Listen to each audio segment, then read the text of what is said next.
Libertarians. I'm one of you.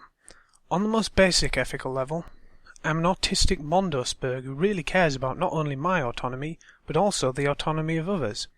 However, in spite of being of the libertarian race, I have come to despise the stories we tell to try to get the world to fit what we feel inside.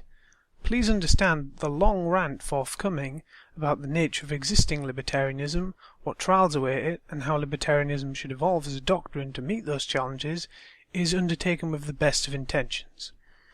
I love you. So, libertarianism sounds like a good idea, right? As much freedom and autonomy as possible unless you directly assault someone's person or property. A society operating upon these principles would seem to enable each to have a space, and a state mechanism making these principles in policy would, through the laws of property, enable peaceful competition at its maximum, a highly productive state of affairs. Of course, in reality, there are compromises to be made. Under competition, as productive as it might be, there will be losers, and these losers at the extreme end could find themselves in absolute poverty, starving and homeless. The standard libertarian retort here is usually that the free market can handle charity, and to be sure it can, only the issue is the scale of the charity required. It's all very well to say that if we really care about the poor then we should help them ourselves.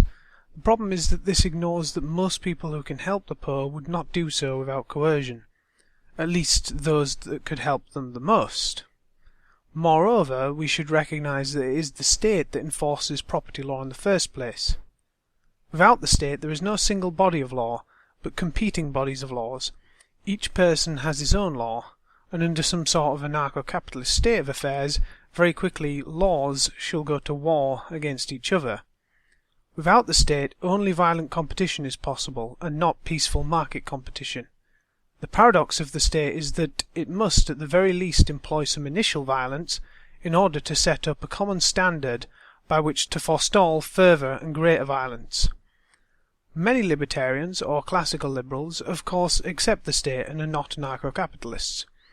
However, when they do so, they are confronted with the reality of the state as it exists today in all its spaghettified, bureaucratic majesty. Far from simply existing to enforce a standard which the freest society can build on top of, the modern and, let's be honest, cowboy libertarians, the historical state is a tool wielded for social engineering on a microscale by both left-wing and right-wing forces. The poor, as I have pointed out, are ill-served without public restitution, and the libertarian has little answer to this except to spin invectives about coercive restitution not being real charity.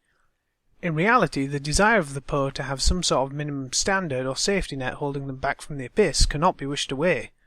Some libertarians have tried to make Austrian economic arguments for why the free market would really serve the poor if it wasn't for all that burdensome regulation and state coercion inhibiting the free action of the market.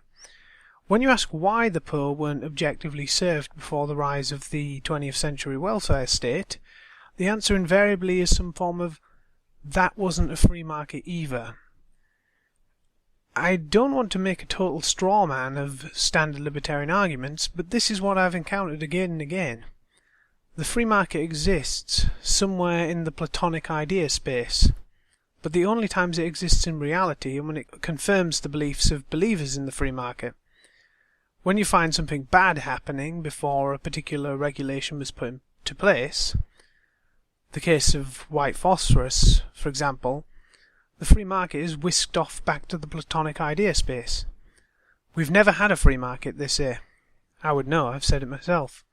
If you speak the mantra enough, it becomes true, because you've defined free market precisely as the force behind good outcomes, and intervention as the force behind bad outcomes. This is a fundamental misunderstanding of how markets operate.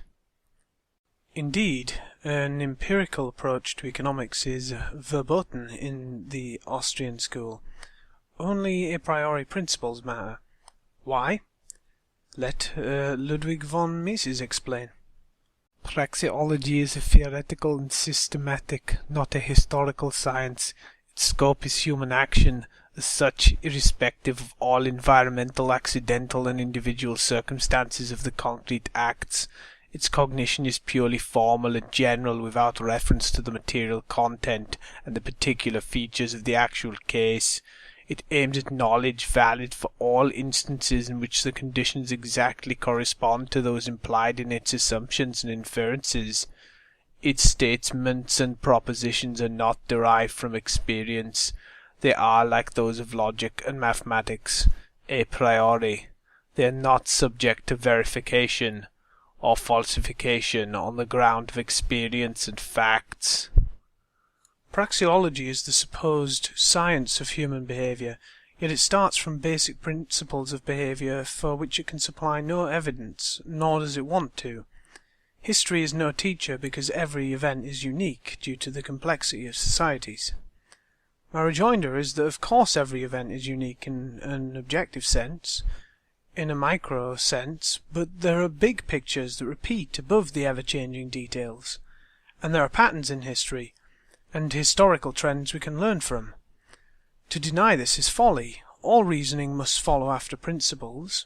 You cannot, after all, derive an is from an ought. However, precisely because of this, you cannot make ethical principles into facts, and then twist reality to fit them.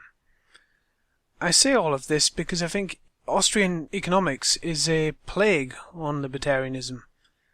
I say all of this not because I'm against libertarianism as an ethical system, but because I think its scope for movement is completely hampered by its reliance on unscientific, anti-empirical economic doctrine that leaves the movement floundering when faced with existing realities. I have worse yet to say. Not only do I take exception with Austrian absolutism, but I also take exception with the libertarian approach to its demographic problem. Libertarians recognize that they are a minority. Their solution to this is to try and convince people of the libertarian ethical position. Unfortunately, this is hampered by two things. The first is that their economic doctrine is dismissive of any situation that requires pragmatism in approaching free market issues and applying consequentialist reasoning to produce outcomes favourable to the movement when interacting with classes who traditionally do not favour libertarianism.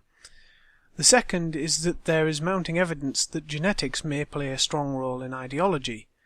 Libertarians may be a minority in an almost racial sense.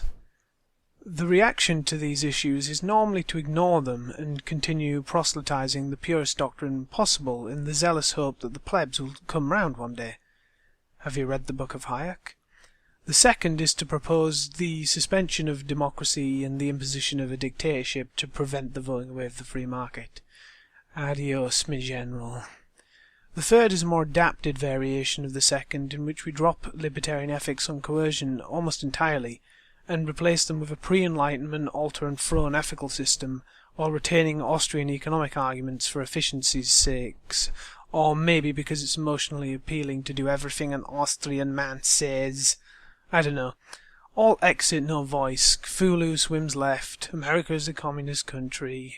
Dark Enlightenment. And so you become a post-libertarian neo-reactionary. A fourth reaction, if your inclinations support it, is to reject libertarian ethics and economics and go full hard to the socialist left, filled with rage and bitter regret. I would like to propose a fifth reaction.